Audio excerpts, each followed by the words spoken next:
Hello, good morning, everyone. Welcome to another CBLOX webinar. We are very excited to have you all with us today. We have several speakers from all around Europe, but one thing at a time. How this webinar is called today? So it's called European Blockchain Circumnavigation, Speeding Blockchain Adoption in Europe. But before we go into more details about the webinar, some housekeeping rules.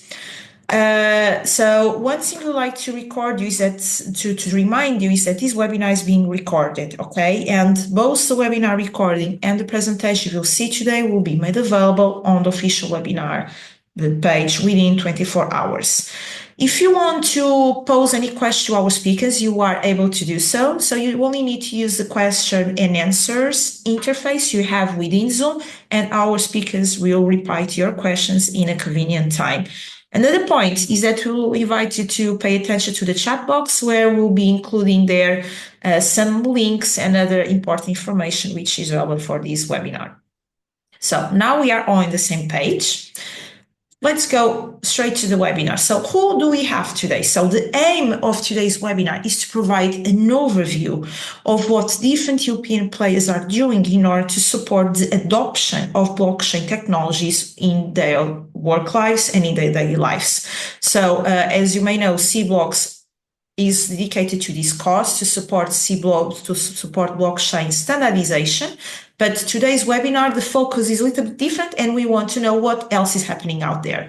So, as said, we are going to travel all around Europe. So we are going to start from North Europe with Jacob Jensen from Nordic Blockchain Association, and then we go to David and Farhad, also from North Europe, to give you their testimony on a real example of initiative that was created related to the blockchain. Then we go more into South. We go to Nina from the Slovenian Ministry. Then we go to Joyce O'Connor, who is based in Ireland. And then we close with Marina from the European Crypto Initiative for, let's say, an overall view of Europe. And before I give the floor to Jacob, so just a very short information about CBLOX for those who still don't know us. CBLOX is a European funded project. So our goal is to support that the European values and European needs within the blockchain are taken into account when defining worldwide standards. And for this, we have been supporting several European experts where we gave them funding to ensure this is done. Besides of this, we also have available a standards visualization tool. So if you are interested, what are the standards within blockchain and also want to know more about blockchain, we have this online tool, which is an online library where you can access different kinds of information. And besides to this, we have been doing some research, what are the main gaps within blockchain standardization, and we have pulled out some landscape and gap analysis reports, and we have 2 iterations so far, and an updated version will be launched by May this year. Just a recap on the experts that I mentioned we have been funded. So we funded so far 33 experts, and they've been working on standardization efforts, namely from ISO, Sensenelec, IEEE. So their work have been impacting several STOs, and they've been addressing several main blockchain areas, as you can see in the left side of this infographic. And we are quite happy to do so. And we will highlight the work of these experts, but I'll talk about this later on. So this visualization tool I mentioned to you, we'll put a link on the chat. So we invite you to give a look to the materials we have there. But there is another important point. If you have or you are aware of any material which you believe should be listed here, we are also open to hear your suggestions and to list that output in the tool. So feel free to contact us if you like to propose something to be listed in the platform. Another important point, so we do as well within CBLOX, we also want to showcase how blockchain technologies can be useful, and we want to collect use cases so they can be used as benchmarks to other people and to see how blockchain technologies were helpful within their lives. So if you want to propose a blockchain use case story to be listed in our website, we can also contact us, and you have the link on the slide, and we'll put on the chat as well. Very fresh news, almost fresh news. Since CBlox also aims to support the adoption of blockchain technologies in Europe, we are launching a training academy. So it will be launched by March. So if you want to get updates regarding the launch date and to try this online training, which is free of charge, subscribe to our newsletter and you will be notified as soon as the training academy will be open to the public. Another point to mention is one of the points of CBlox, we want to bring European values to the standardization efforts, but we also want to not just look within just to our ego, but also see what are the needs of other locations and debate how we can combine forces. And for this, we are having an event, a session within a congress that is taking place in the United States in March, focus on standards. So here we'll debate what are the priorities within European Union and the United States within blockchain standardization. So if you are there, feel free to join to our workshop in New Orleans on the 21st of March. And before I give the floor to our speakers, it's about time for that. So if you are curious to see what have been the impact and the work these experts that CBlox supported within different SDOs, we are having a final event on the 10th of April in Brussels where they will be presented there. Their work will be showcased and we also will debate on other blockchain topics. So this is an invitation for you to join us in Brussels. If it not be possible, you can also join us online. So the registrations are open and we'll be happy to have you with us there. Now, we are done with the CBlox overview and it's time to give the floor to our first speaker, Jacob. So we are going to the Northern Europe and I'm happy to give the floor to Jacob. Jacob, over to you. Thank you very much. First of all, thank you very much for having me on this call and all your good work for the community. My presentation is about transforming sustainable growth of a blockchain technology in Northern Europe, more specific in Scandinavia and the broader Nordic European countries. I would like to go through, if we look at the NBA, my whole agenda today would be basically tell where we are right now. How did we actually come here? How we are working as an organization, and then highlight some of our initiative for 2025. If we look at NBA as at essence, we were established back in 2017. So our community have been here for a long time. We are a builder community. We're actually so privileged to have Fahad as a keynote today. He was part of the initial co-founders. It was around 10 people working within the industry that needed to have a place to be and a voice. And created it. That's where we started. Where we are today is that we have 100 of the partners. We primarily do monthly meetups and online webinars. We do industry roundtables and tailored events. We do try to be quite public on social media to get exposure to the industry. And then we got a large conference. That's kind of our presence externally. And then we got some industry steering committees where we do industry finance, legal advocacy, and best practice. I'll go a lot more into details about this, but first of all, to showcase where we are located. Most of the team are actually in Denmark, but we've got board members representing Sweden, Norway, Finland, and Estonia. We are in dialogue with other countries as well. So from a structural perspective, the board is consisting of a representative from each country to ensure we are catering each different ecosystem. To take our road to where we are today and where we want to be. And Fahad, I simplified this because you've been there to begin with, but we started out as, I would say, a builder community. So we doesn't come from, I would say, established companies. We doesn't come from a public initiative. We come from a bunch of people working within the industry that really saw that we needed to have an organization. That was the first couple of years. Then we went into how can you basically showcase like what you're trying to achieve here? How can we show the rest of the world what blockchain actually are? So we did a lot of proof of concept, tried to do partnership. We did that with public institutions as well, for companies as well. We did hackathon, but really trying to kind of showcase what blockchain could be. Where we stand today is what we kind of define as a platform. We managed to get, at least for the Nordic region, a common agenda for what we need to work on as an ecosystem. We got working groups where we work on specific initiatives. we are public engaged with both with regulators, but as well with medias.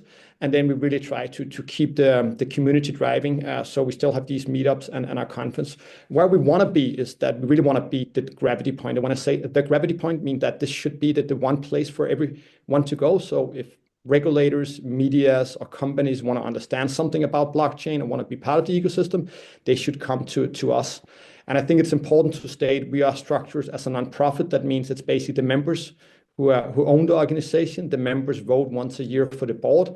The board then appoint the CEO, which is luckily me right now. I'm the lucky one that's now carrying the torch, but it is owned by the ecosystem.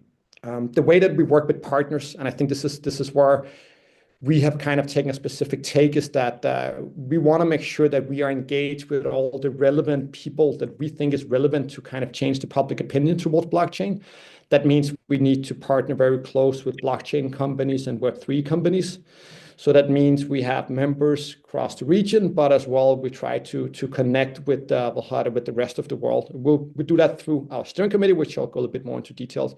We as well found it very, very helpful to have diplomatic institution as part of it, because cross-border interaction which blockchain provides is something that's extremely important, and diplomatic institutions are driving this adoption. So we try to be quite close with the diplomatic institution. As well, other associations, some of the association here on this call, we have a really good relationship with. We really feel that there need to be a common, just not in the Nordic, but as well in the European Union, we need to work very closely. So we got quite a close tie with a lot of associations. And then, of course, universities and research institutions. For us, research institution is not where we really spend a lot of our focus, because there's a lot of other organizations doing that. But we really try to get the people that's in the university that's studying, really to get them to understand what blockchain can be. And now I think we're in a good spot. But in the early days, like, we need to convince the universities to actually have studies towards blockchain, right? That wasn't on the agenda 5 years ago, but we are quite positive on the development we are seeing. So from a high level perspective, this is kind of the partnerships that we have in Nordic Blockchain Association to showcase how we really want to drive this change and really do it different, and not just having meetups and conferences is through our steering committees. We got industry finance, which is where we try to attract capital, both public, but as well everything from business angels to VCs to institutional as well. We do pitch events and the likes. We have a best practice where we basically show use cases. This is where we host roundtables, so showcasing larger company how blockchain can basically be used. This could be, we've done it with National Bank, larger medtech company, a lot of supply chain companies, but this is where we showcase what blockchain can do, and then legal and advocacy. And I'll go a little bit more into legal. We had, I would say, quite a good last quarter in regard of the steering committee. First of all, the overall ambition is to promote and secure a conducive legal environment for blockchain in general.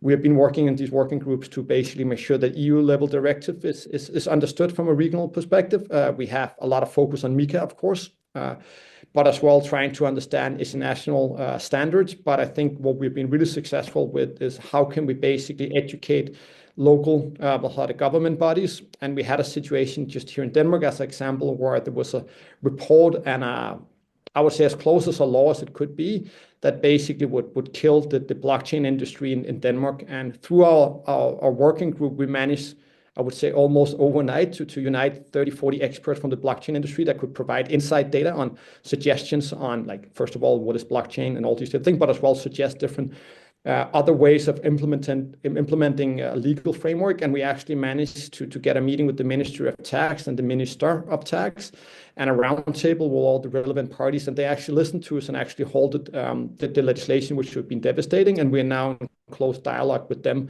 to advise them on, of course, we can only advise and advocate, but telling them how EU and especially the Nordics should look at blockchain as something that is really providing value and not try to get takeaway. So this is how we drive our ongoing agenda in Nordic Blockchain Association. 3 different steering committees. Each steering committee have different objectives, and then we try, of course, to educate on high-level things as MiCA, but as well really try to fight some of the causes that would change it. To showcase what we do to engage.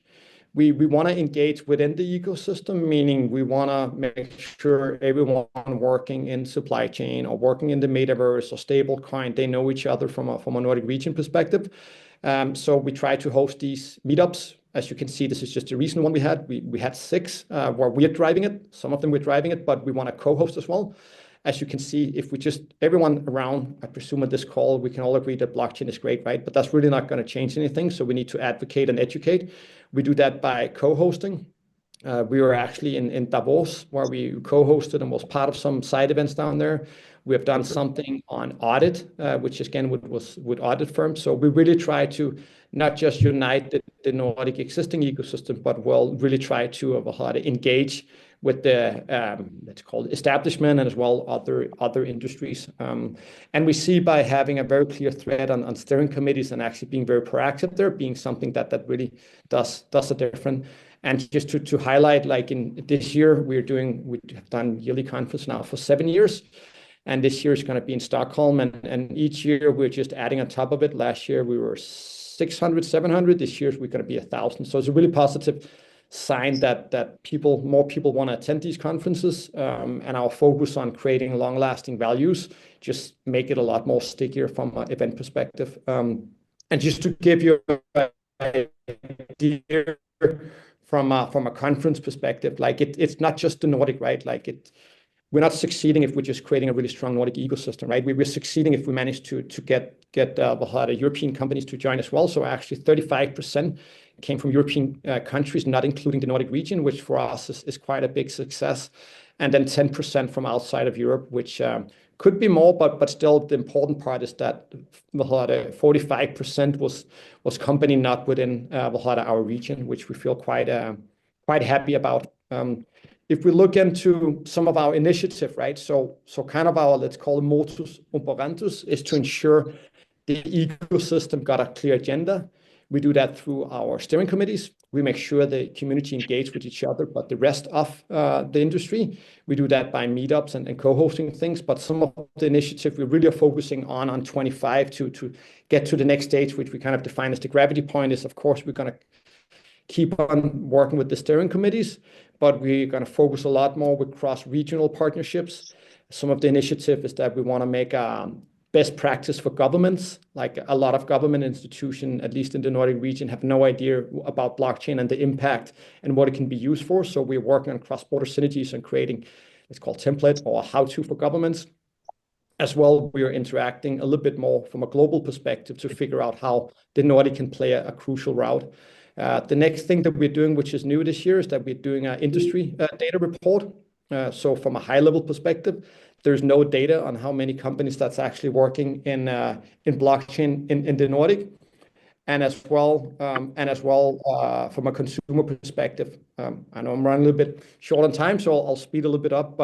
But basically, the new initiative that we see as a must-win is creating an industry standard and report on data. We can just see that in our work with governments and other institutions, you need to have the data. So that's some of the initiative that we have. We want to co-host a lot more. So having the opportunity to be here is just amazing. And we want to do more of that. We want to really find a good way to support more ecosystem around the Nordic. If we like it or not, we are decentralized by nature in blockchain. That means there's a lot of small ecosystem around in the Nordic region that we really haven't helped facilitate yet. So that's one of our biggest focus. And then the large conference, like we try to create our conference larger each year. And for us, it's not a number of attendees, it's a number of long-lasting relationship and value created afterwards. But luckily, that goes hand in hand with more speakers and more people. So as it isn't, NBA's, the Nordic Blockchain Association's approach towards creating a strong ecosystem has been focusing on the builders, focusing on the people within the industry, defining what they need through the steering committees, create a good platform with the meetups and the co-hosting where we can eventually, we are there, but we always want to be better, can actually be this gravity point where we can, as a community, basically levels ourselves. And again, I think it's important to state, like Fahad played a crucial role. We had hundreds of volunteers throughout the last 8 years who have all done a huge difference. And now we can see they're out building there. So we are extremely happy. So thank you very much for inviting me for this call. And thank you very much for having the opportunity to present. If anyone want to hear more or just want to talk and spar, feel free to reach out to me. Thank you. Thank you, Jacob, for your presentation. If I may propose to go directly to David and Farhad's presentation, which because it's also from North Europe and the work is also connected. And after David and Farhad, we could see if there are any questions from our audience. If that's okay. Farhad and David, Right. whenever you want. Yeah, so I guess I will be presenting this, and Farhad is around as well. So, as Jakob said, although Farhad was one of the co-founders of Nordic Blockchain Association, he is also the co-founder of Trace Systems. So, he took on this project between ChromaWay and the European Commission through the EPSI pre-commercialization partnership, which was a project to connect our Chromia blockchain to the European nodes. And it took a few years to do that. And in the last year, we are now in the commercialization phase. So the idea behind it, so how it started is we did two use cases, but I will focus on the digital product passport use case, but there was also the intellectual property rights. The thing is that in 2027, battery companies and also companies such as furniture and also clothing, so textiles and many others are going to have a digital product passport, the others by 2030. So, and there's Web2 and Web3 people, but we did this originally with EPSI to make sure that when the data is on the blockchain, it cannot be manipulated in any shape or form. So this is why we also, when we started with textiles, recently we got into batteries. And in the future, we also want to look at electronics, plastics, construction, buildings, furniture, chemicals, and many others. The reason, one thing that we realized though, is although the legislation, the ESPR legislation comes in 2027 and 2030, we also wanted to look at other legislations on how our digital product passport can help them today, and not just ESPR, which is in the minds of some people far away. But for example, the EU deforestation regulation, when we talked with some companies, they mentioned that like this is one issue that they have today, right? Starting from 2024, 2025 and 2026, I think for startups and small companies is 2026. So we can make this happen with the blockchain because all the information that goes on the chain is easy accessible by the governments who can audit or verify these companies to see if they're compliant. So starting earlier is one of our strategies up until 2035 because we want to have a more circular Europe.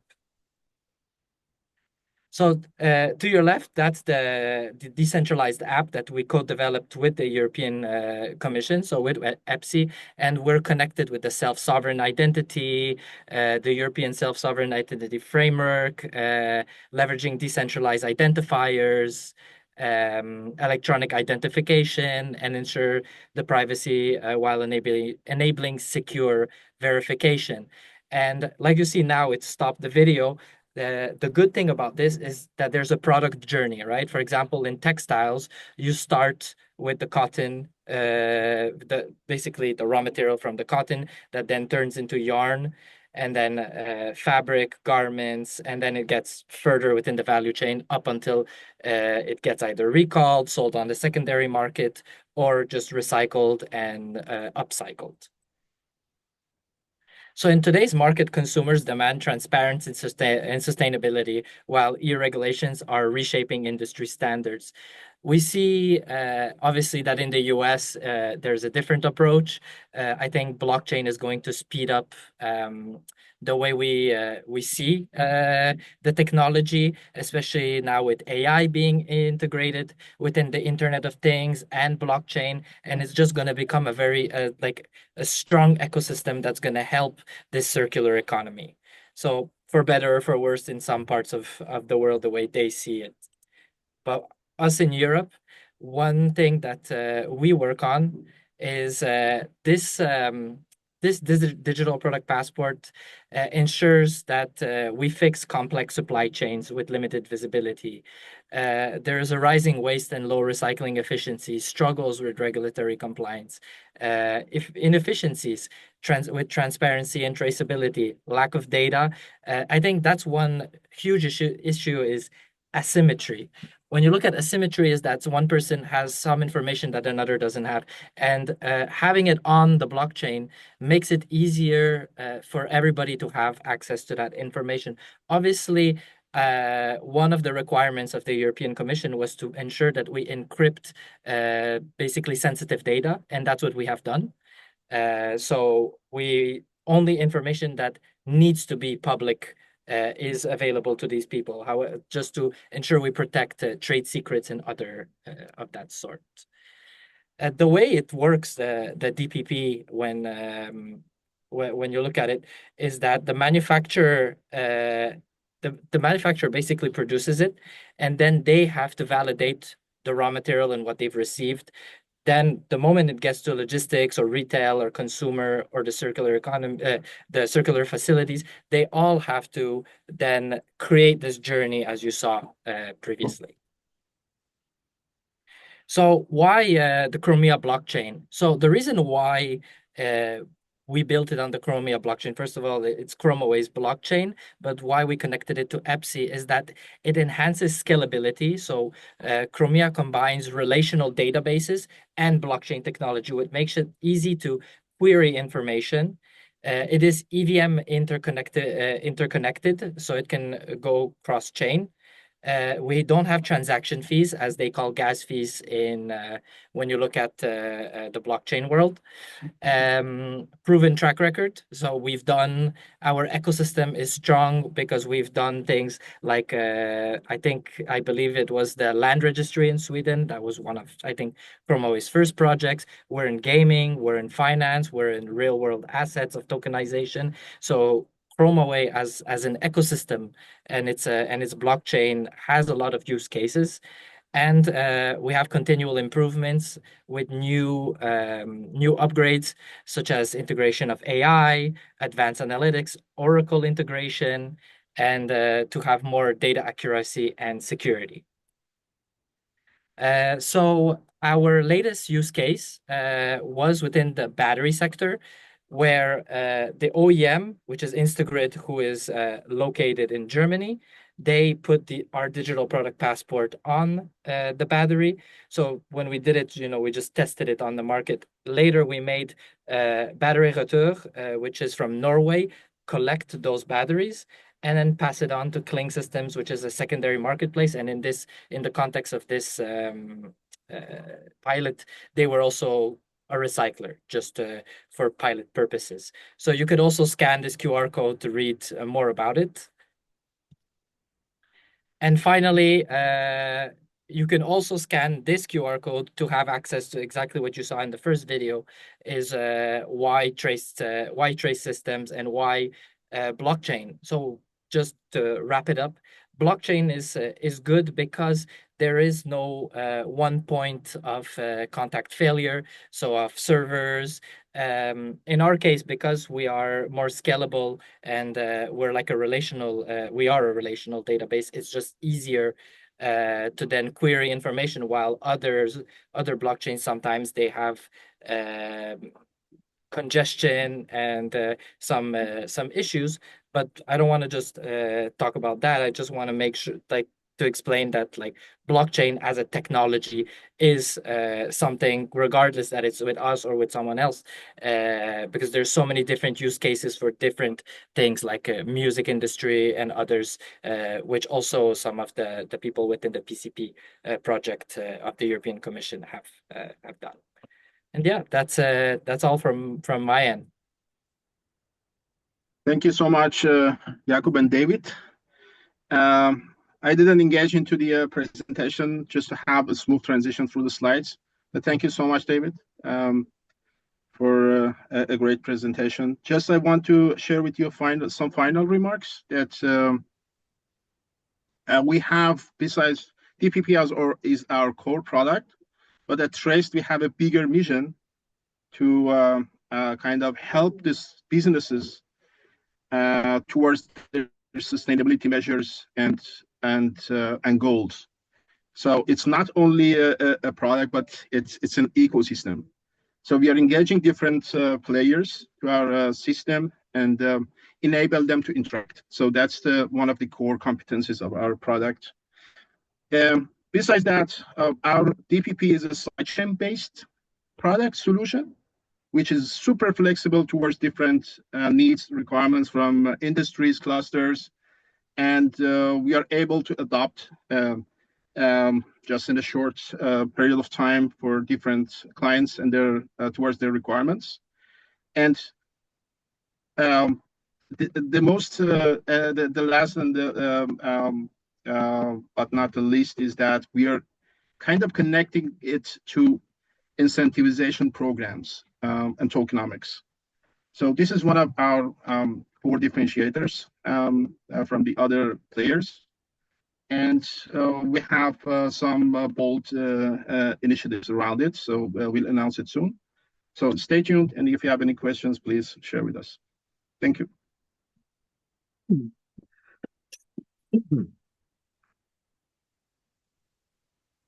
Thank you, David and Farhad, for your presentation. I'm not sure if we have any hands raised.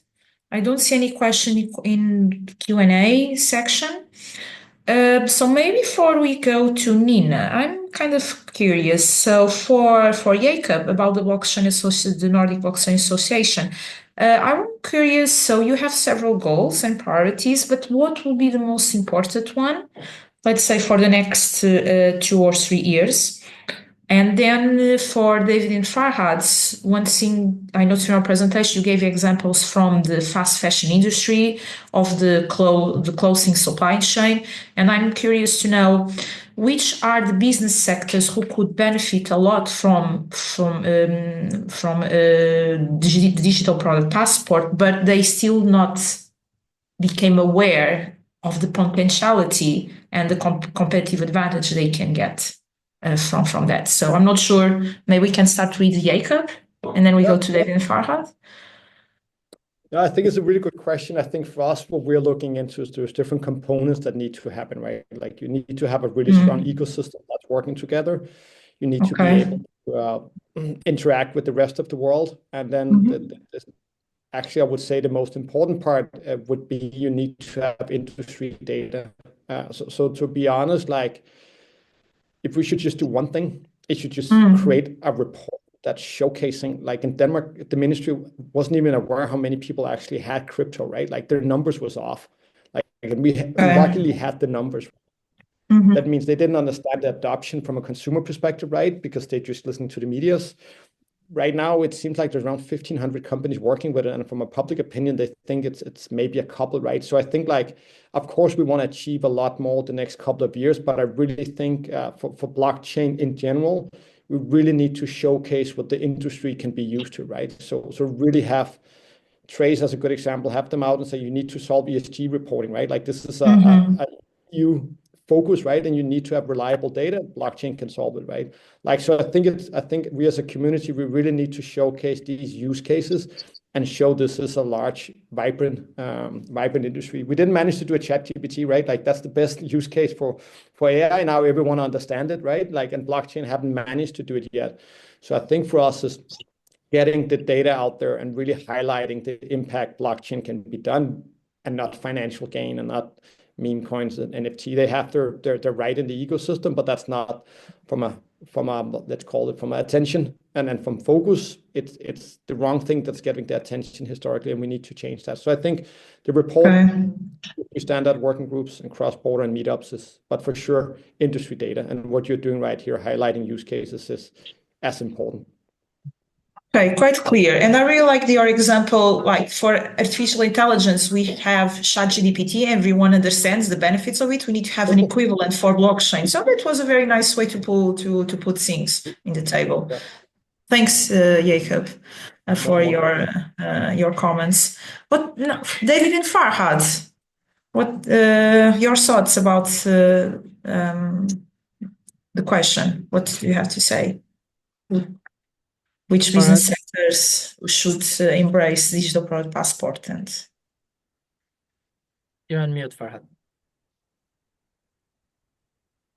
Yeah, if I understood your question correctly, you mean that which industries? I would say all industries. I mean, based on the new regulations, battery industry is the first industry will be impacted by the regulations, but the other industries will be in the queue the following years to be also impacted or be compliant with the DPP regulations. But we see digital product passport not as from the regulatory kind of perspectives.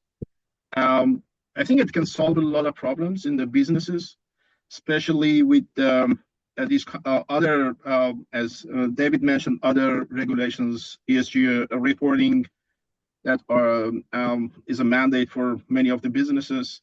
So what most of the businesses, especially small, medium enterprises, are suffering is the lack of data. So it could be a very solid and efficient data carrier between different players, and it can be managed in a decentralized manner in our solution, which is much easier to manage it. So we see it, that it has a lot of benefits for the businesses. And from other perspective, from consumer side, I mean, we see that how we can incentivize consumers and make them aware that they can use DPP and be incentivized by some sort of certain actions especially at the end of the product cycle, by returning it to the recycling facilities, by I don't know, selling it in the second-hand marketplace. So we kind of urge them to be more to take more sustainable actions on the consumer side. And then by applying tokenomics, gamifying the actions, it could be also another layer on top of it to make it more appealing, at least for the consumers. So I would say that industries and end users, consumers could benefit from different perspectives. Okay, thank you. Quite clear, Farhad. And I noticed in the meantime, we have a question now in the chat, but if it's okay, for the benefit of time, I'll propose for either you or David to reply by writing, and then we can give the floor to our next speaker, Nina, if that's okay. The audience could reach out to us if they have any questions or any opportunities to share. Thank you very much, David and Farhad. Available. Thank you. So now it's about time. So we were focusing on North Europe. Now let's go more towards the south, to the east, where we have Nina. She's part of the Slovenian ministry, and she's going to talk about the blockchain policies they've been implementing in the country. Nina, are you ready? Yes, I'm here. Hello. Good morning. Hello, but I will ask you to share my screen to run the presentation, because I cannot. Do you like me to share your slides? Yeah, please. Okay, give me a. Yes, and hello everybody. I think a very nice discussion. Maybe before I start to speak about EPSI blockchain, I would just add to the colleagues that were speaking before. We had one project. I don't know if you are familiar with this. It's a DEP project, Trace for EU. And traceability, it was for traceability of data and documents on one pillar, and the other pillar was traceability on products and materials. So we had a lot of use cases, and one of them was also on batteries. And maybe we can see in the future. I will touch at the end of the explanation, because I prepared my presentation going towards to highlight what is needed to apply for EPSI to be EPSI applicant, right? But at the end of the presentation, maybe we can touch also the other European projects, which are called important projects of common European interest, where we can use that circular advanced materials, but also digital technologies to support them. And also for automotive industry that was mentioned before. But now let's go to EPSI. So European Blockchain Services Infrastructure started in 2018 when European Blockchain Partnership was created. European Blockchain Partnership was the unique network of member states and the European Commission. And when we started with the infrastructure in the beginning. So we formed a kind of EPSI technical group, and we formed EPSI policy group. So the representatives of member states were present there. And then we decided to develop the infrastructure and the 3 use cases for the beginning, right? The first use case was on verifiable credentials. The second was on diploma use case. So, out of this self-sovereign identity. And the third was notarization or traceability. So as long as I'm connected with the EPSI and the European Union happenings, that traceability use case goes with me somehow through the development. So EPSI is a permissioned blockchain network. It is based on 2 protocols, and with the project that was one of the pre-commercial procurement, you are certainly familiar with this, Hyperledger, Besu, and Ethereum. We created because, as you see, that there are many use cases compliant with EPSI and also tested on the conformity. Found the conformity with EPSI. We created the families of use cases so that we can have some reference architecture for this. One family is for identities. The second is for verifiable credentials. The third is for traceability. Again, the same approach. Okay, and there are some European projects that are also touching the traceability, like EPSI ELSA. One for European Intellectual Property Office, which takes care about the traceability of data when going cross-border. If we can go to the next slide, I prepared some definitions, right? Because everybody who wants to, Rita, can we go to the next slide? Yes.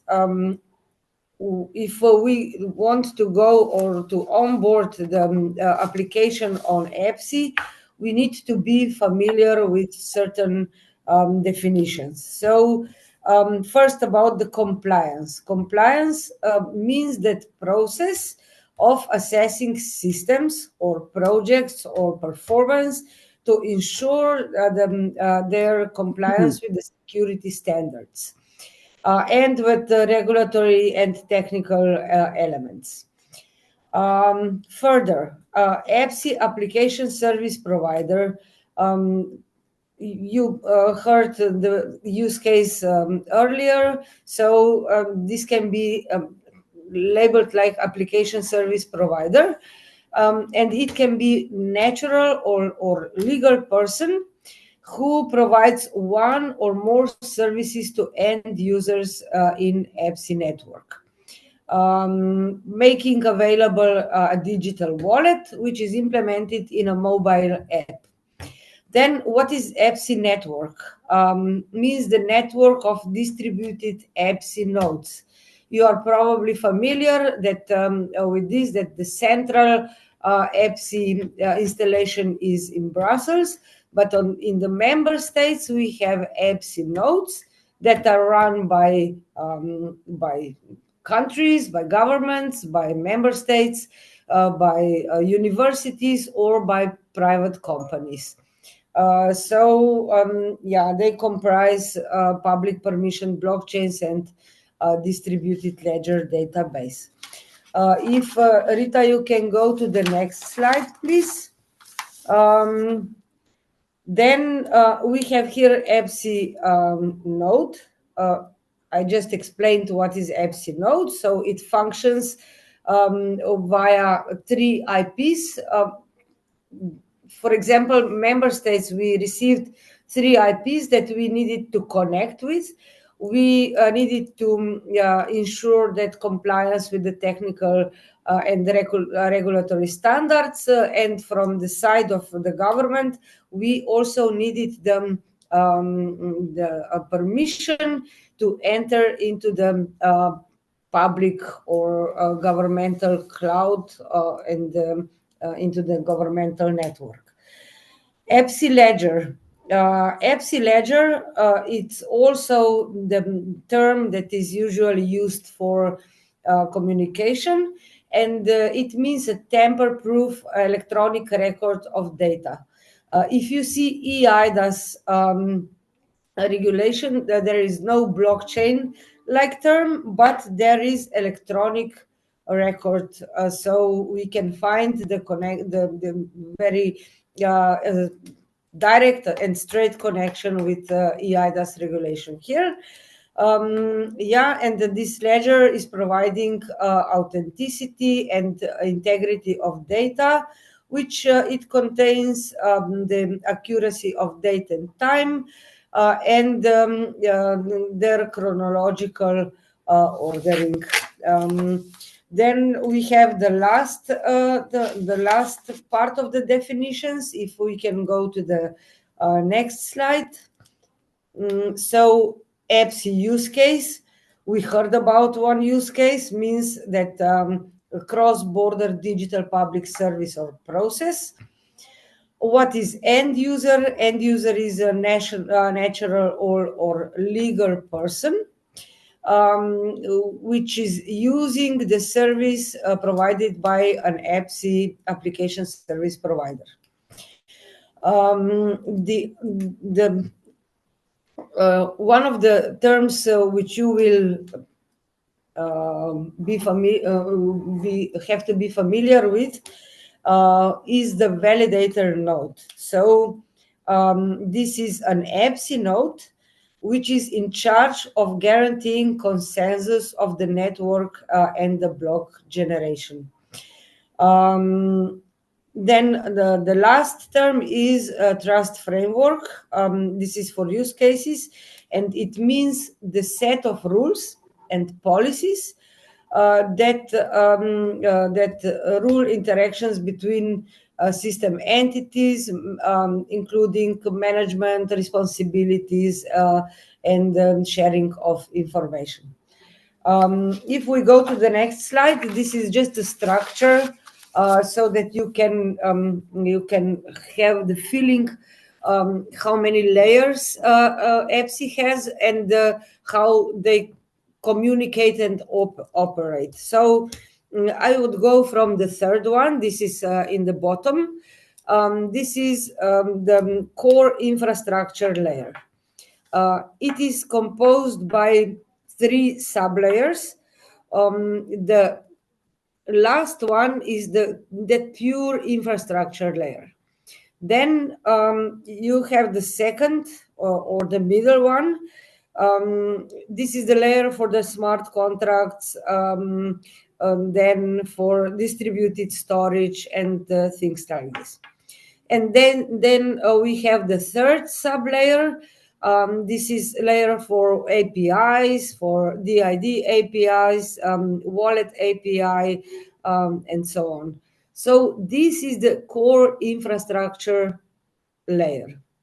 Then we go to the use case applications layer. So we have wallet, web clients, self-sovereign identity, diploma use case, notarization, and so on. And on the first layer, we have business applications. So if you want to offer that service application provider, the blockchain infrastructure, you will enter at the first to the first layer. Maybe to go to the next slide. So we have some general and specific conditions for application service providers, but also the rights of application service providers. So what is important? First is that EPSI use case is EPSI network is use case agnostic. So it's neutral. It doesn't matter on the topic of use case. It can be they can be tested and also somehow validated on EPSI. Then EPSI may enable all forms of cross-border operation. So exchange of trusted and secure verifiable credentials, data between public authorities. It is possible between companies. We all know that now EUDI wallet is being in some preparatory stage. So here it will be also relevant for cross-border collaboration of the companies. And EPSI can facilitate the interoperability of blockchain protocols, smart contracts, and related applications. For the next stage of the development of EPSI, it was planned that some onboarding of the other protocols will be enabled on the infrastructure. If we can go to the next slide. We have to say, we already said that it's decentralized governance. Maybe better to talk about the distributed. We know that in Europe we are going now into distributed or federated digital infrastructures. So EPSI digital infrastructure and its nodes will fit completely into European digital infrastructure. So decentralization means that the processing of data will be done by nodes at member state level. Member state level, we express ourselves like member state level, no matter who is operating the node on the member state level. So the European Commission will transfer EPSI to blockchain EDIC at some point of the time. It is planned for this year, but I'm not sure if the steps are going to be implemented so fast. Then for all the help, for all the support we have on the level of DigiDigit, EPSI Service Desk. So EPSI Service Desk, when you want to open the node or when you want to test the service or the pilot application, then you contact EPSI Service Desk. If we can go to the next slide.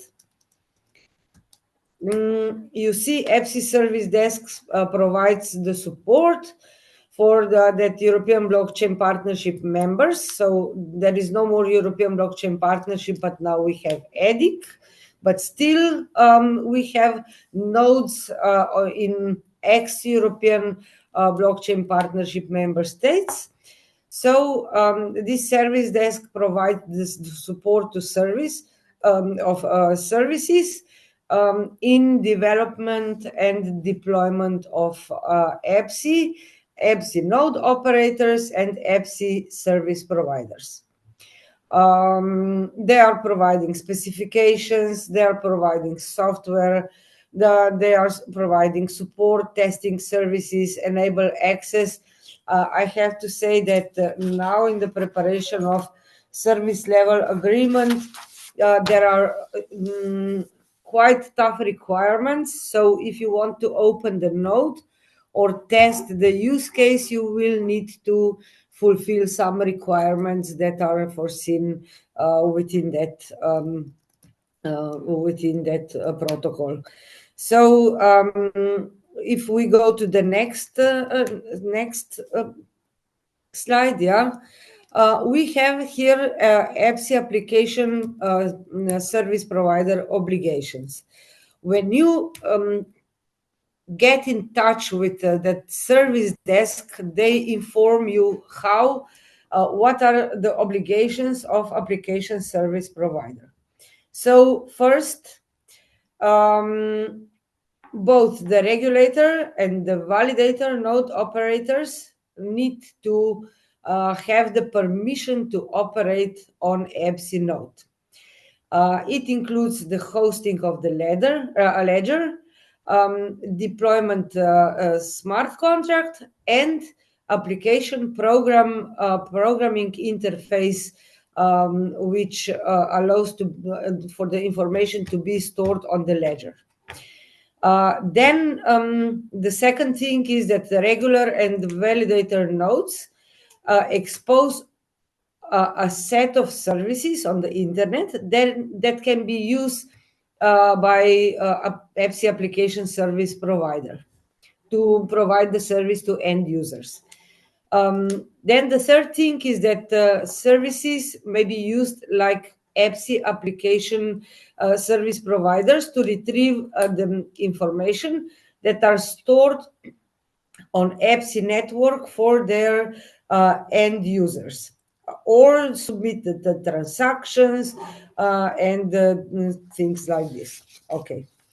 If we go to the next slide, then we have EPSI, further EPSI application service providers obligation. They must provide the service to end users by enabling them to connect with both read and read-write APIs, right? End users can be either legal entities or natural persons, and they can be in a position to apply for or seek to read the information from EPSI network and to write the information to EPSI network. So both direction operation. The next thing is that the permission needs to be granted. So in line with the specification of EPSI use cases, to the trusted issuer or an end user from or an EPSI application service provider. Then we go to the next slide. What is also important, all write transactions must be permissioned at API level. So we have permission blockchain, transactions need to be permissioned. So confirmed, visible to the members, to the users of EPSI. Further, EPSI application service providers must comply with the specification of EPSI that are associated with use cases, which are the case matter of testing or implementation. Then EPSI application service providers they should require from their end users to comply with EPSI applications. It's usually quite demanding job, right?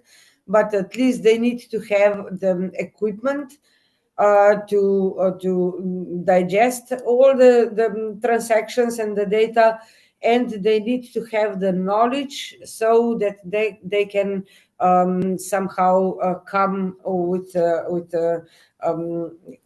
those applications. Then if we go to the next slide, please.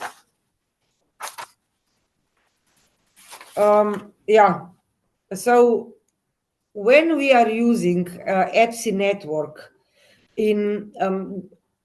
but this is only in case when we are using EPSI network, the EPSI application service provider shall use EPSI network in accordance with applicable EU and the national regulatory framework and technical standards.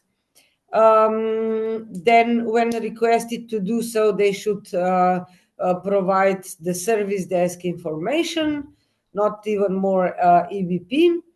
Then they can refrain from using EPSI network that may cause any harm to European Commission or other participants in EPSI network. And they assume the sole responsibility for paying tax obligations. This is one of the set of EPSI application service providers, but they have also the rights. And if we go to the next slide, you can see the rights. So they have the right to use EPSI, like European Blockchain Services Infrastructure as such, and the EPSI software in the framework of EPSI use case and complying with associated or related technical specifications. I think it was quite exhaustive information. What should EPSI application service provider do to enter? So first you need to have the use case. Then your use case needs to comply with EPSI technical requirements. Then you need to contact EPSI service desk so that they can help you with the solutions, technical requirements, compliance. But on the other hand, you need to have the right equipment to comply with the EPSI technical standards and the right knowledge to be able to present this to be eligible to get either EPSI node or the application service provider rights. Thank you.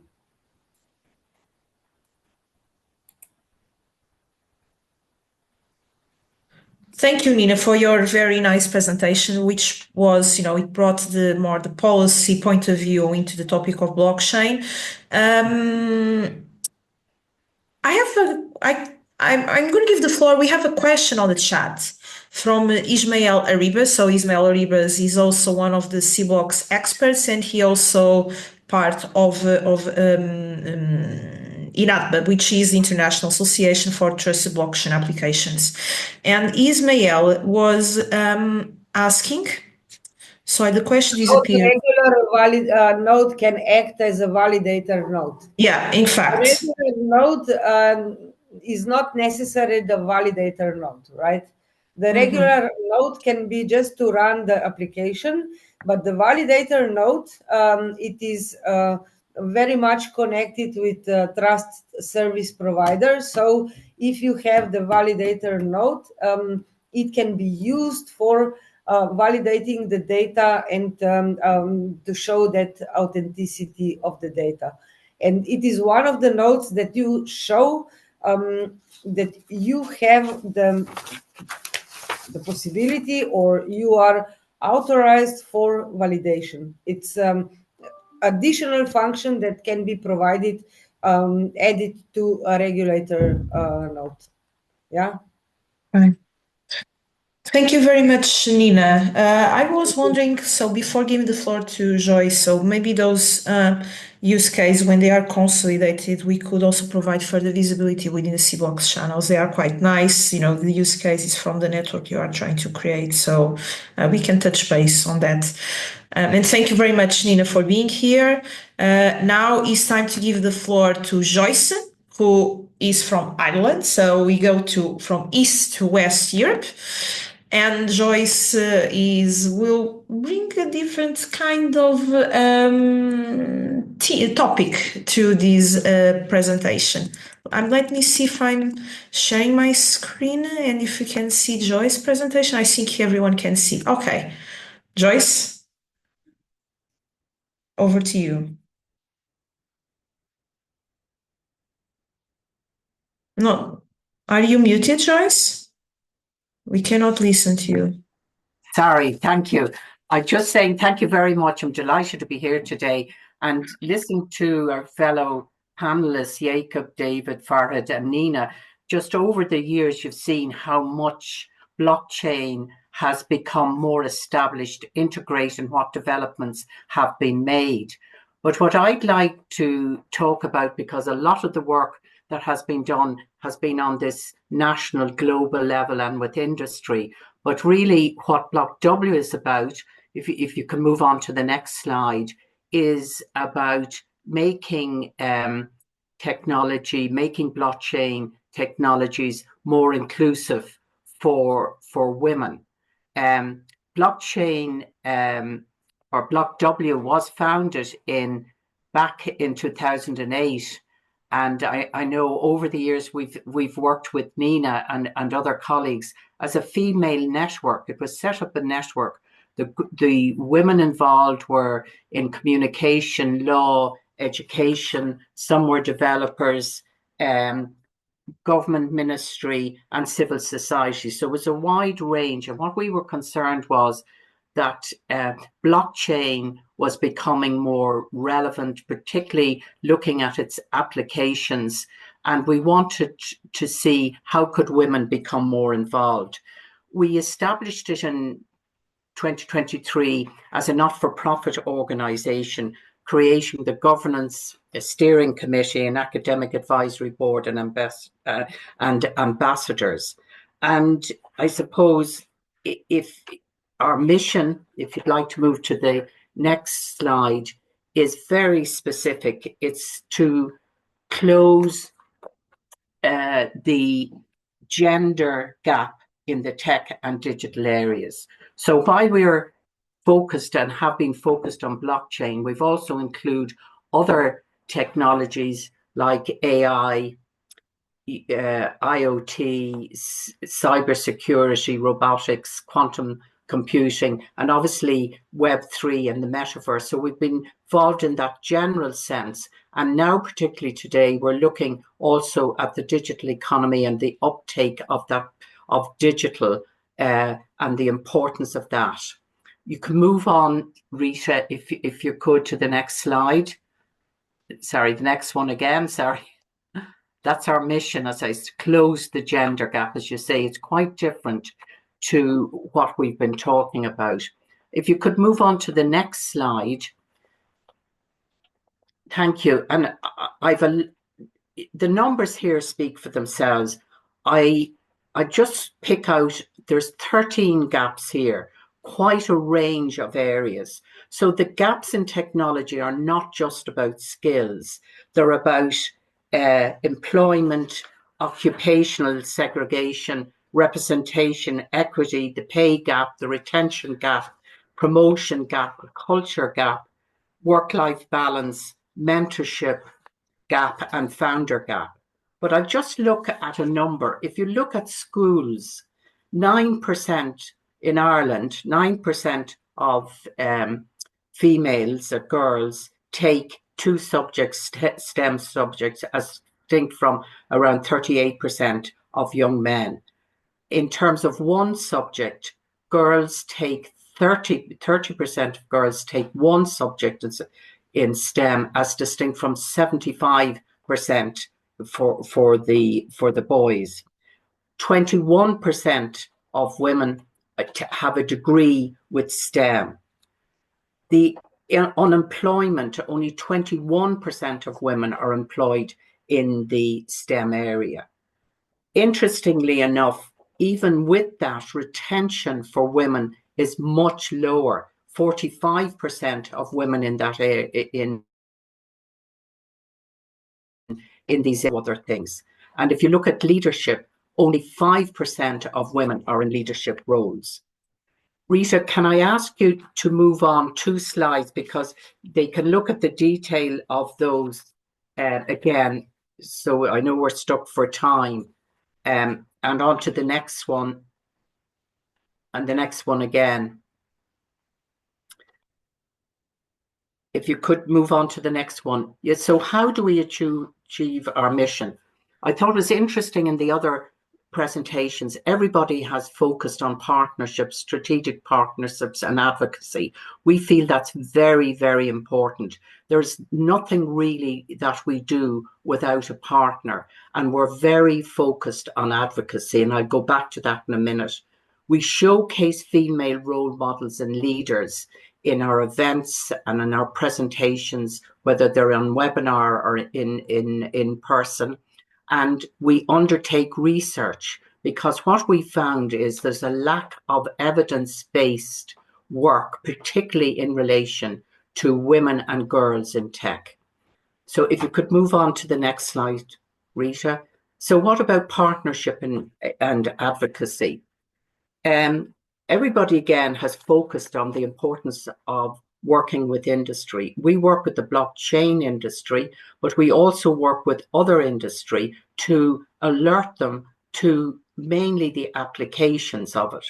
We also representative groups, educational institutions and civil society. So we think that kind of quadruple helix of working with the industry, with civil society, all other groups and educational institutions is really important, because it's that interaction between all these groups that make the visibility of technologies like blockchain relevant. And also we, for example, in that partnership, we've developed with Blockchain Ireland, the strategy for blockchain, crypto and Web3 strategy. We feel that was really important, and working with the ESRI, who was the lead researcher in the Chase project, introducing them to the blockchain industry and the ecosystem, because researchers wouldn't necessarily know different members of the blockchain community working in it, and we felt we were able to do that, and that was an important role. Working with ANAPTA, we have looked at the other side of skills, the transversal skills, and we produce leaflets for individuals, for employers, and for policymakers that highlight these skills and show the importance not only of the technology, but also these transversal skills. A lot of that work was undertaken also by Chase, because the work that they did really created a fantastic evidence-based platform for blockchain technology. If you can move on to the next slide, Risha, thank you. So we felt it's really important to engage with policymakers. So really in doing that, you know, we talked to a lot of politicians, and what they said, you know, they'd question mark over blockchain, but what they were interested in was blockchain jobs, what policy makers needed to know. And working with Chase project and the ESRI, we produced a document on blockchain jobs, a 2-page document based on that research, which was circulated to all members of what we call the Oireachtas, but of Parliament, both senators and parliamentarians, so that they'd understand that jobs were there, and that was important in their decision making around skills and the development of skills and the funding of education and training, that this was important.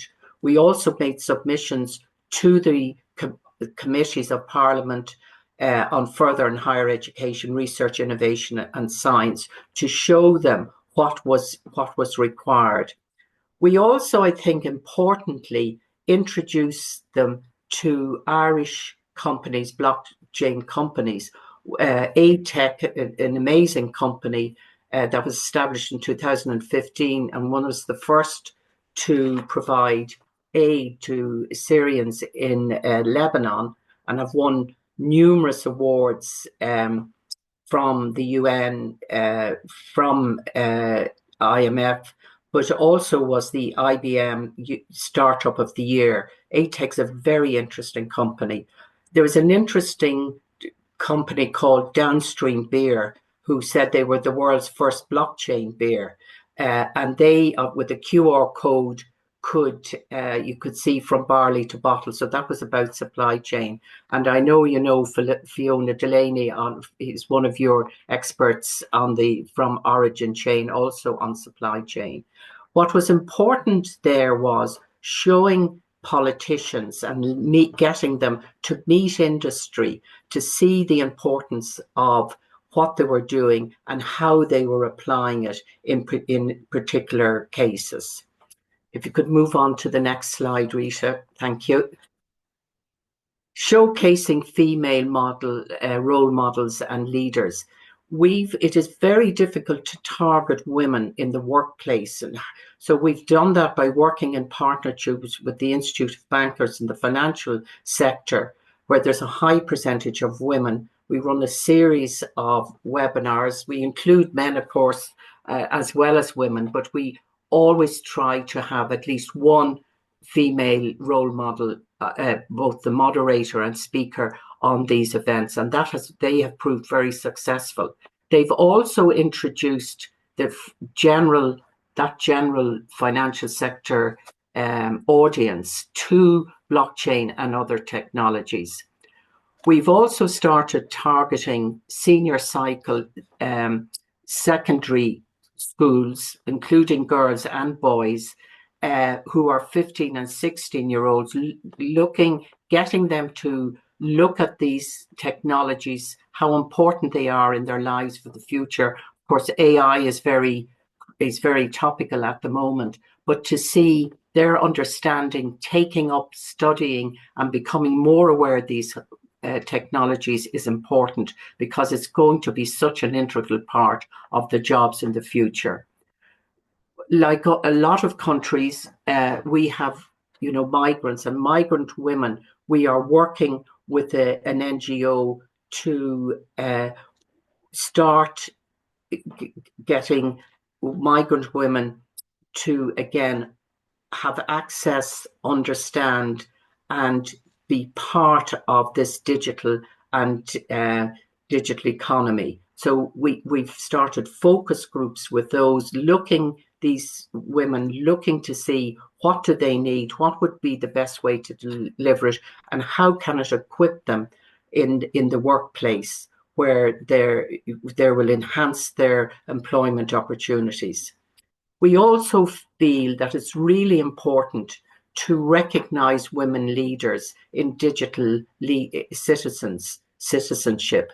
And what we mean by that is women leaders who are promoting the use of these technologies like blockchain, AI, IoT, cybersecurity in their own communities, and that they get recognition for that role of dissemination and understanding of these technologies.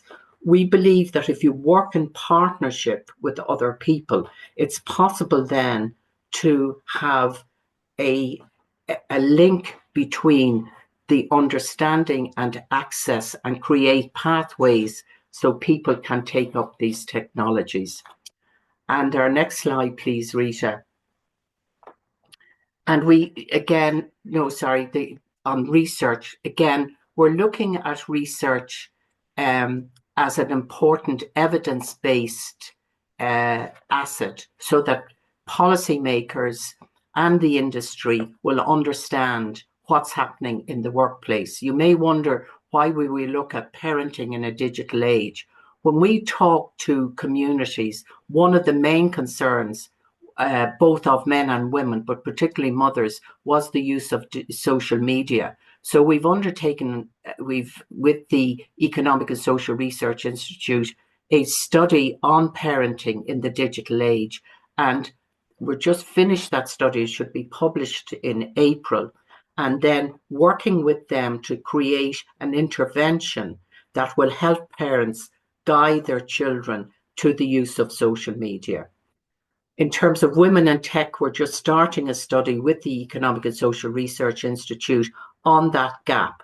It's hard to believe that despite the interest of policymakers, industry, women's groups, schools, encouraging young women, girls, young women, to take up technology, STEM, to be involved in the digital economy, that the numbers are so small. So it's very hard to get detailed information. And what we are planning to do is to get that detailed information of what skills, where are women working in the economy, what skills they need, and what are the issues in terms of, we saw that retention isn't good, the deployment leadership, so that we can show this. And the reason that this is important, we're in the middle of a program for government. There's a new digital national digital strategy coming to bear, and we want to ensure that there's information on this area is fed into it. And then, as I said, the INAPTA we've worked with them, and a publication with INAPTA on blockchain in education. And our final slide then is just listening to everybody. If you could move on, Rita, please. Is that we are stronger together. And I think one of the messages I've heard is that working together in partnership, this is why this webinar is so important. People from different backgrounds showing what they can do. But as I think Jakob said, that all of this is not just a national issue. It's an international, it's a European issue, and we really need to work together. So thank you very much for your attention. And if you need any information, you can look at our website. It's on the slides there. Thank you very much. Thank you very much, Joyce. Very nice presentation. And you are right. We need to join forces. Europe needs to collaborate together. So not working south on a national level. Also to be able to contribute to the efforts that are being done worldwide in terms, on standardization, also on blockchain, strong. Together we are stronger. So if you have any questions for Joy, please write down on the questions and answer chat. For the benefit of time, that's the only way to reply to questions is writing down. Because now we need to go directly to our colleague Marina from the European Crypto Initiative. We are very happy to post the webinar with you. Marina, it's your time to shine, may I say? Thank you very much for the invitation again. Like everyone here, I'm really, really happy I could be speaking. And I'm also happy to share more about what we're doing with the European Crypto Initiative, but also focusing on what has been happening in the last mandate within the regulation of blockchain and what we are expecting to see in the future. So very briefly, my name is Marina and I'm leading the European Crypto Initiative, which is an advocacy organization based in Brussels as well, working all over Europe, but mostly with the Parliament, Commission, and the Council on the crypto and blockchain topics. So as everyone knows, most of the discussions in the last mandate was really focusing on MiCA, which is now also applicable. But what is happening right now is also a lot of discussions regarding crypto assets in general, but also focusing specifically on decentralized finance that I will cover as well, and certain technical aspects and standardization that might be happening in the future. So in a way, my thesis is that what we will see in the future is that right now, European Union is already leading when it comes to regulation, but standardization as well, specifically when it comes to crypto assets regulation. And right now, we're also seeing a lot of efforts into leading towards the technical standardization, specifically open source and open blockchain when it comes to the use of smart contracts. And this is what my presentation is about. So more or less, you're all familiar with MiCA. I don't want to take too much of your time sharing this here, but what I wanted to really emphasize is that there's a lot of standards that have been already formed and are applied right now within crypto asset service providers and crypto assets issuers that are being, again, applied, but also looked in from other jurisdictions. So for example, the white paper for token issuance and listing is the first, I would say, standard on how white paper should be written and what kind of information should be shared with consumers in order for them to learn more about the crypto asset listing and issuance. The crypto asset services definition, what is a custodial, what's not a custodial, also selling and a listing, exchange of crypto assets, that's very important. A lot of rules and standards around stablecoin issuance, marketing requirements as well, so how to communicate about a specific crypto asset, and also market abuse standards. That's very important. Within crypto, it was not really clear, but right now we've seen that with a lot of regulatory technical standards coming also from ESMA and EBA, we do see that there are a lot of, again, standards that have been applied. Besides the markets and crypto assets regulation, I actually do have it here. It's printed and it's around 400 pages. It's a really, really long one.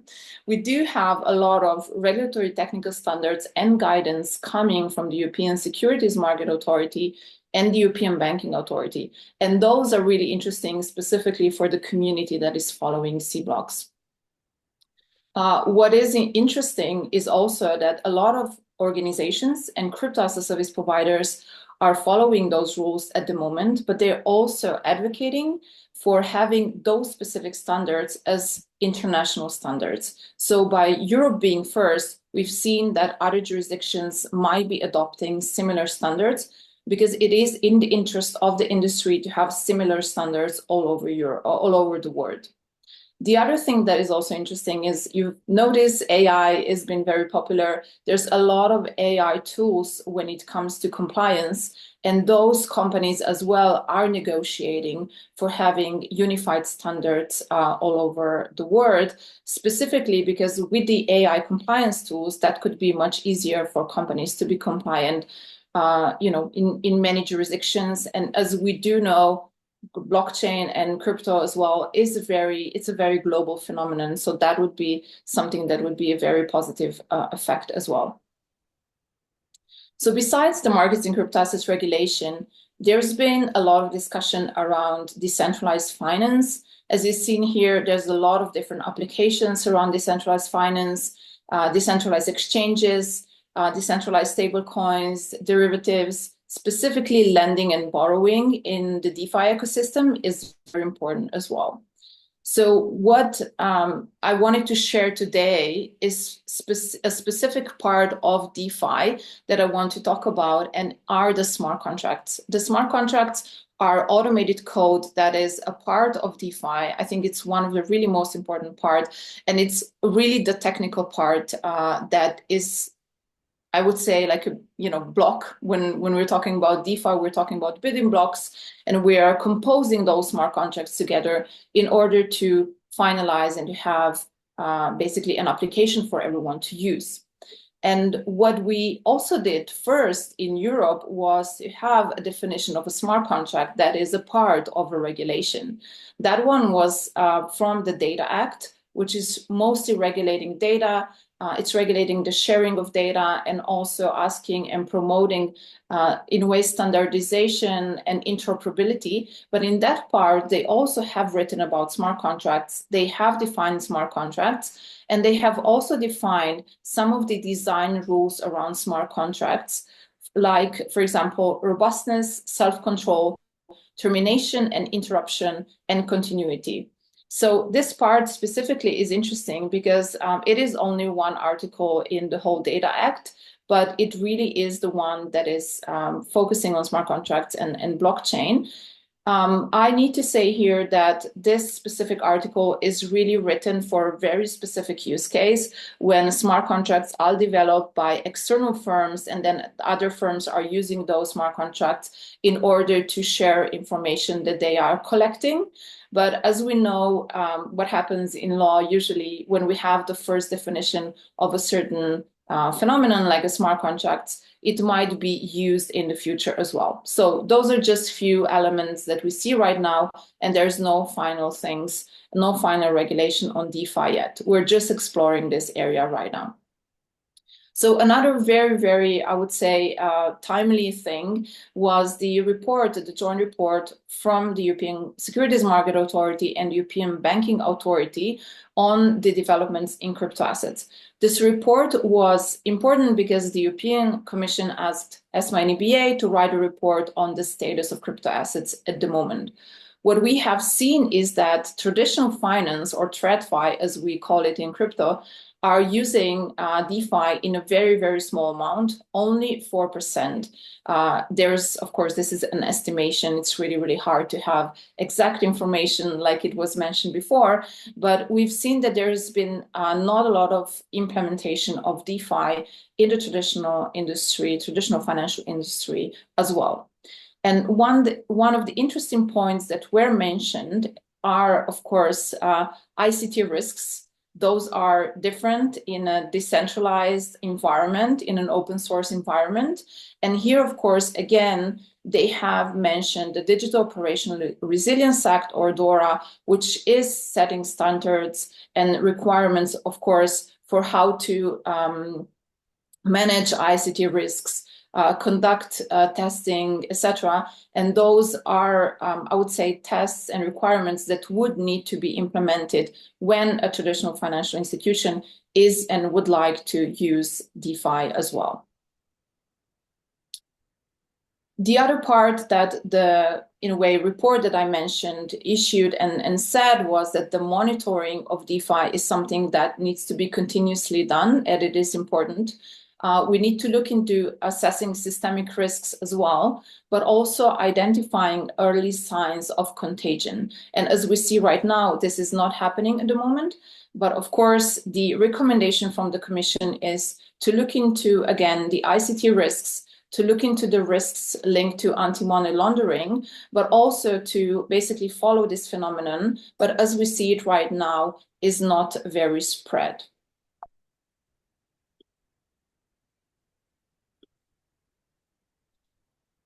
Besides the ESMA and EBA, there's been a lot of discussions about DeFi and decentralization, also within national competent authorities. And we do have a very good paper issued by the Danish Supervisory Authority on what decentralized finance is and why this is important when it comes to standardization and understanding DeFi.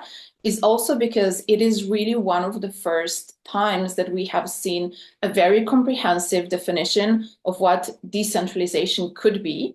And this is important because this also helps us understand what type of applications are regulated under the markets in crypto assets regulation.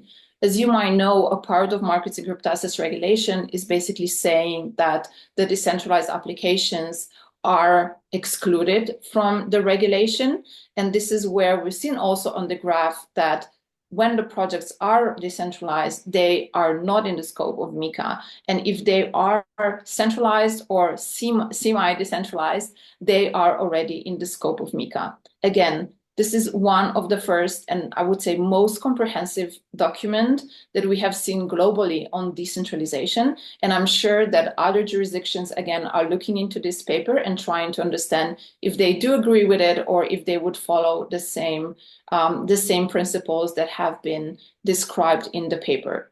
So in general, this paper is making sure that we do understand what is the difference between centralized finance and decentralized finance, and specifically understanding that if there is an application that is really decentralized, there should not be a legal entity that have full control over those activities.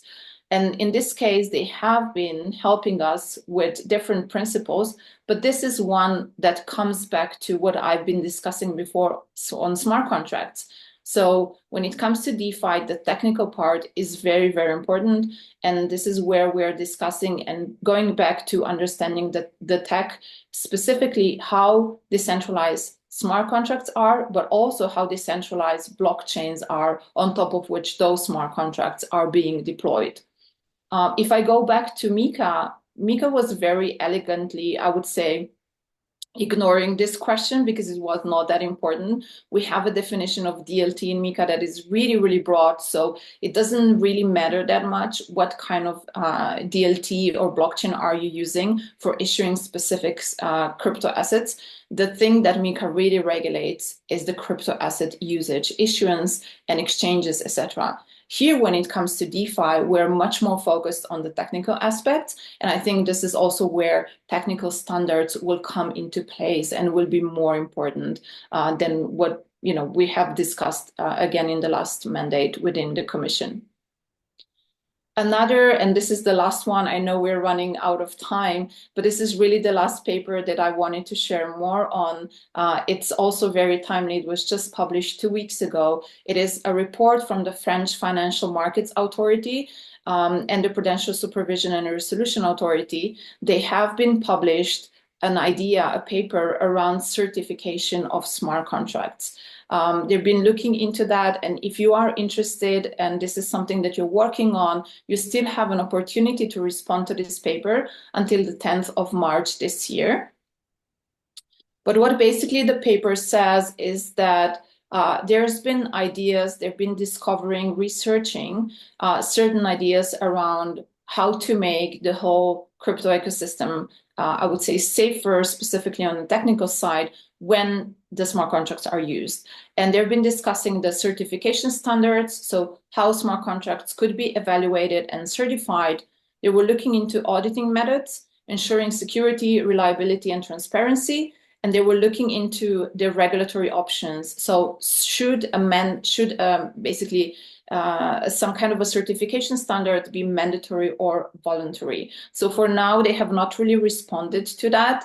It's open to discussion, but I think that what is really interesting is really the content of the paper, where they've been looking into safety and security. So looking into what kind of best practices should be implemented to prevent vulnerabilities, smart contract code transparency, and talking about public availability of smart contracts. As we know, most of them or all of them are open source as well. And so that also ensures a part of security and some kind of life cycle security measures. So when the certifications and any type of auditing should be done, upgrades, launches, etc.